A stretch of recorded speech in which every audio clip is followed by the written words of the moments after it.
Почитувани гледачи на ОТВ, добре дојдовте во уште едно интервју, емисија, представување на еден човек што сите по Прилеп го знаеме, ама на малку различен начин, Тони Чадлески. Добри не покани и не прими Добре ми дојдовте. во твојо неверојатно насликан и истовремено украсен со плочи дом. И со цедиме, ама што не ги слушам. Зошто не слушаш цедиња од тука да почнеме?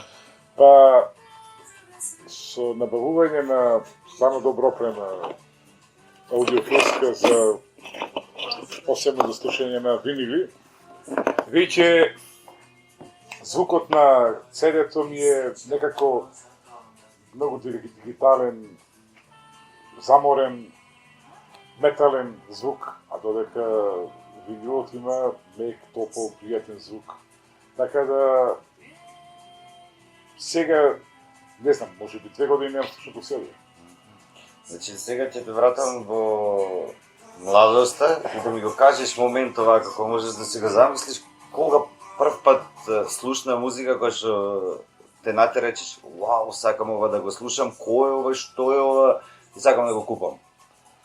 Во суштина беа купени, то се 5 плочи сестра ми, пошто јас со родителите имам живеено во Австралија, во мојата многу рана младост, зборувам од години и пол до 5,5 години, а сестра ми, за разлика од мене, постара 12,5 години, а веќе била тинеџерска. И просто тој период, краја на 60-тите до 74-та година, посебно во Австралија, Елвис Пресли беше многу популарен. И покрај тоа што јас пошто не се сеќавам доволно на тие моменти, мајка ми раскажуваше дека кога и многу често Елвис го пуштале на телевизија, кога да сум го слушнал Елвис, сум скокал на крајето, сум играл. Значи од мало ти правеше вибрација онака позитивни. Да. А јас се сеќавам на пример во на времето кога беше директор, кој имавме некакви заеднички журки и по фестивали, и ако имаше микрофон, знаеше и да запеше Елвис. Обавезно. И сега се вративме од Австралија некаде 74-та година. И сестра ми сонете си ги донесе и плочите. Те 5 плочи од Елвис. И нормално плочите стоят, нема што време не може да ги слушаш. И јас имав таков интерес за да ги слушам, што му запнам на татко ми да ми купи грамофон, да ги слушам. И видеа да ми купи. И од тогаш почна љубовта кон собирање колекција на плочи, слушање. После тоа имаше една случка, мислам дека беше 75-та година, следната година излезе имаше на телевизија реклами од Југотон, нова плоча, така со како птица која да беше, така беше реклама, и рекламира плочи. Ја рекламира плочата од Здравко Чолич "Звал се ме Емили". И формира кој ќе излезе. И сега секој што ваткам виде, дај да видиме, пошто имаше 2 продавници за плочи овде, која ќе виде да ми ја купиш плочата. Нама, кој изгледа одиме, веќе распродаена. Се отепав од плочи. По не знам кратко јам по неполните 3 недели, пошто татко ми работеше како инспектор по автобусите. Бил на пат во Кичево и таму ја начекал, ми ја купил. Велико ми ја донесе, тоа беше најголемата радост што сум доживел тој ден. Значи да ми до ден денешен некој друг да ми кажуваше дека си слушал Чолич. Тогаш бев 7,5 години. Не, пак е онака интересна информација. Па после излезе интересот за најдов плоча од Rolling Stones и баш се уште ја чувам. Почнав Rolling Stones, па Beatles и после знам неколку плочи, еден мој комшија слушал некогаш постар од мене. Led Zeppelin првиот, вториот албум, па мислам Deep Purple, Made in Europe. И така влегов и во роководите. И после тоа продолжи понатаму. А сега моментално пред да одиме понатаму во развојот на твојата музичка, во твој музички светоглед, сакам веќе стигнуваме до некој си средно училиште полека, како се протна сликањето во тоа? Кога почна? Сликањето е многу порано. Цртање. Цртање. Некаде се сеќавам добро од страната на татко ми, фамилијата. Татко ми има талент за ликовната уметност. Значи јас имав чичко на татко ми братовчет кој беше професор и продекан на факултет за ликовни уметности. Братовчет имам друг графичар во Скопје и тој работеше во музеј на Македонија. Значи има повеќе кои се занимаваат со ликовната дејност, а и татко ми имаше некој талент. Че сепак генот си бил тук. И сепак генот е ген. И се сеќавам, беше тогаш многу популарен меч Вука Металива и Касиус Клей, дали беше со Холифилд, не знам кога беше, кога... Со Форман, че Со Форман кога го нокаутира, така, не знам кога беше. И баш тој во Нова Македонија беше насловна фотографија кај што го нокаутира Али Форем. Така беше. И го терав татко мене, цртај ми го ова, тој го насрти и после го прецртуваш. Тој кажам, некаде 5-6 години. И од тоа што заразив по цртање. И почнав му барат блокови да ми купува и само цртав. Обично, најштогаш беше на вода Брус Ли. Филмови Брус Ли, почна Брус Ли.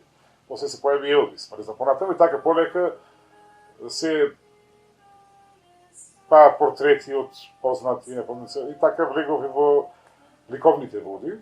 И јас некаде од четврто одделение знаев дека патот ќе ми биде уметничко училиште. Значи, ако е необично дете, па и до ден денешен бара да му се купи топка, бара да му се... Ти си плачал Нема шанси. За плочи... Плочи, моливи, бои и блокови. Што се? Од секогаш. Каква топка че јас немаше шанса. А никогаш не си имало некакв афинитет кон спорт, онака... Имав најголем проблем со тоа, посебно на училиште.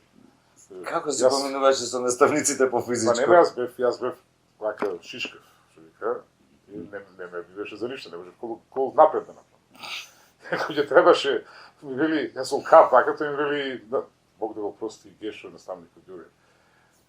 На карики качи се преврти се. Човек не може да вака да направам, ќе земеш со тепам. Кај може? Значи, ако Зова знаеше од мал дека ќе го биде, Зова знаеше дека нема да го биде. Уште една анекдота. Глеј, види го како го прави ова. Многу вело тоа, супер. Ајде да заеме дека нас се тескочи. Секој... Тоа е тоа. Тоа е тоа. Како за вика, секој со супер мојчите. Така е. Нема и тоа е тоа. И после се запишуваш на средно уметничко, па на факултет за ликовни уметности. И после тоа јас те запознам како наставник по ликовно образование во Кири Гавриловски. Во Кири Гавриловски, да. Хај, тоа ти е прво вработување, така? Прво вработување ми е во печатница како дизајнер. Таму бев 6 месеци, ама не се најдов себе си таму. Така. Знаеш, тогаш во тој период беше овие бе популарни Ристован Бата и Кучешка Ферма. И нали јас го ги правев омотите и направив еден стрип тогаш. Омотите на Ристован Бомбата се твои. И стрипот е мој, го направивме стрипот за Ристован Бата и со тоа заработив доволно средства за да можам барем една година комотно да живеем без да работам. И тоа ми беше мотив да напуштам од печатница, да давам Москва печатница и за таа година дена се снајдам со нешто. Не помина, 2 месеци ме побараја прво од ова кој се вика Блаже Конески точил да заменувам. И после, пошто немаше друг кандидат, бев прво работев после тоа во Дебреште и Кири Гавриловски во Цегелчев. И нормално, пошто бев само јас завршен со одветен, со решение ме примија и после 2000 година веќе конечно скроз се префрли во Кири Гавриловски.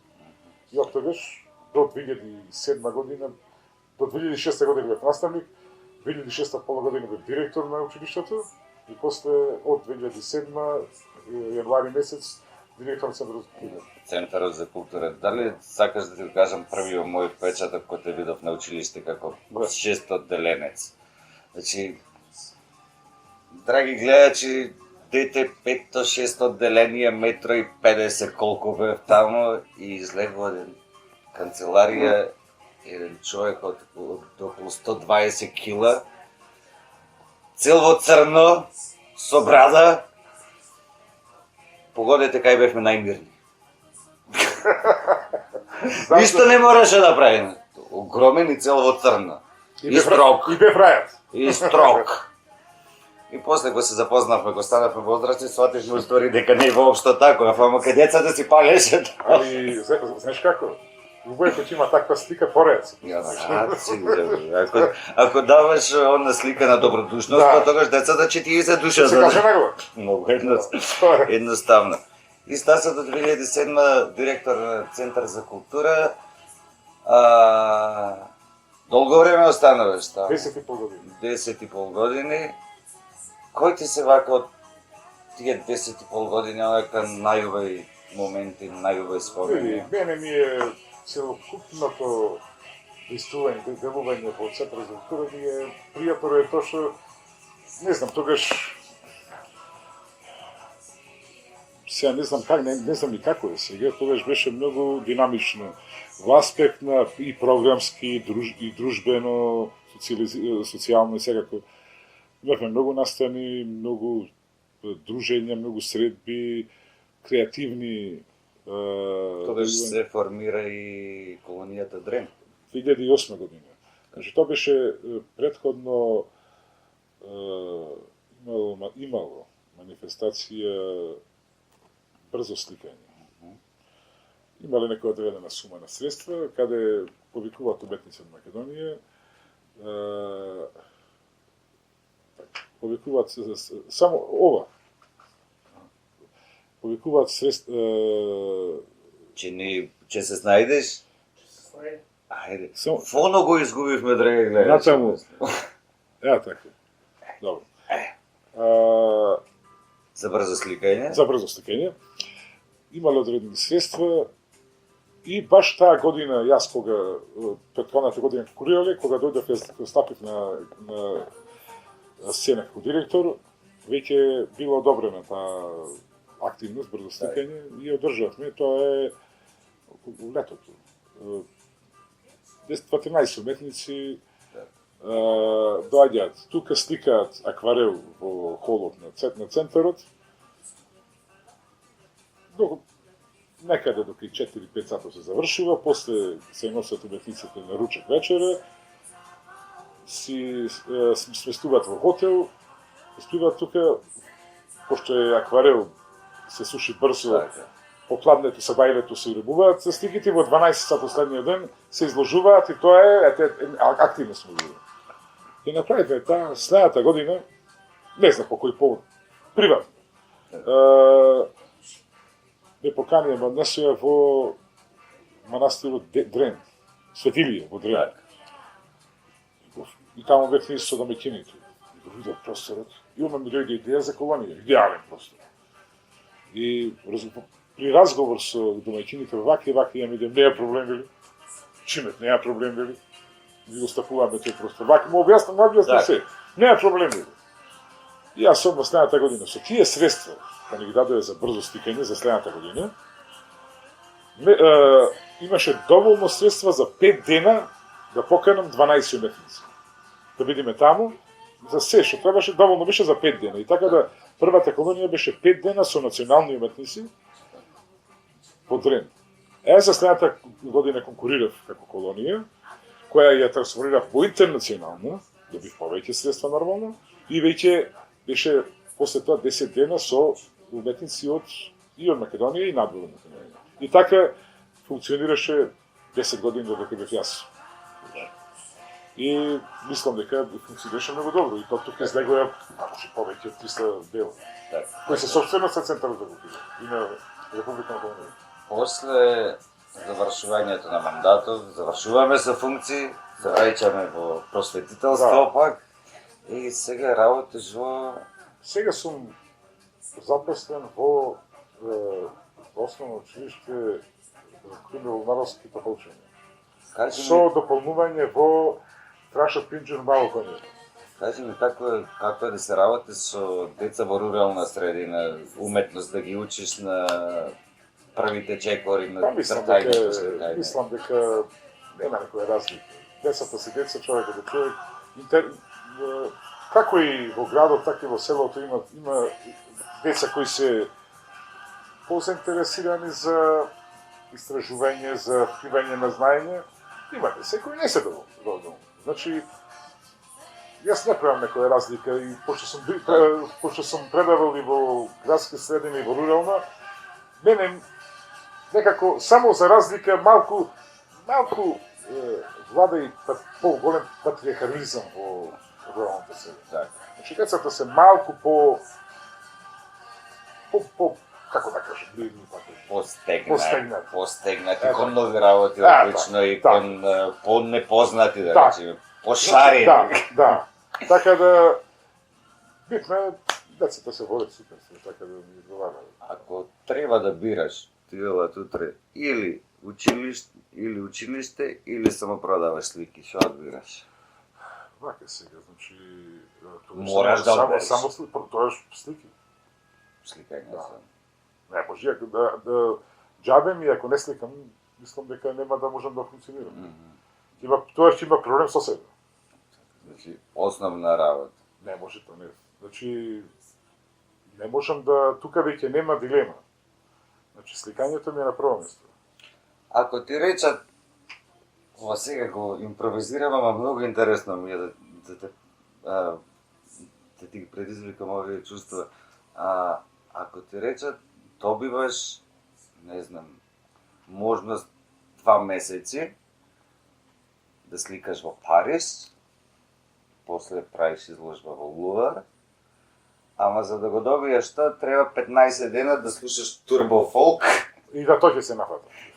Ќе се нападиш за Мораш да направиш издрп. предизвикој. Тоа е тоа.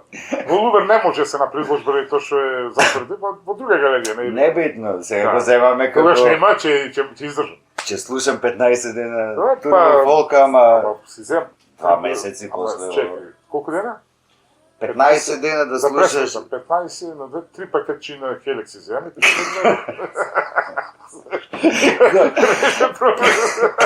Го најдобро реши. Пресметувам сме школка и готово. 3 пакетчи на Хелек за 15 дена се преживе турбо фолк. Да, и готово. После ќе гледаме ќе правиме. Чатлески Моабетов е многу интересен и осеќам дека нема крај. Ќе мораме да го заокружуваме полека, затоа што Со творештото моје. стално чувствувам дека за уметноста и за муабетите со уметниците треба да ги прекинеш точно кога публиката ќе посака уште. Да. За понатаму некој друг да се пробува. За да се продолжи Да. каде. Оти ако ги пренатовариме со се и ако им кажеме се, Да. па кај ќе оставиме За на понатаму. љубопитност. За крај само сакам да го повтори за гледачите колку плочи имаш. Мислам дека околу 1300 плочи. LP 500 синглови. А зошто се само 1300? Тоа што јас кога би од она што ги имам набавено, земено во мојот живот, пресметав некаде би имало околу 2000 плочи. Ама во средношколските студентските денови, со мене грамофоните плочите ги носи во Скопје, секаде кај што бевме по журки на факултет. И многу плочи се оштетија, многу плочи ми украдија, многу плочи мора повторно да ги прекупувам, така да сметај дека околу една третина од плочите ги имам повторно прекупена. А старите ги имам фрлено, тоа што не се потребили. Сме ги зораве. За крај сега ќе ти речам да не одиш повеќе по студентски забави. Малку ми е доцна. На средношколски ич, затоа што губиш плочи. Да. Фала ти Малку ми е уште доцна. што не приеми. И се гледаме во следна прилика. Сигурно. Се гледаме следна недела со ново интервју.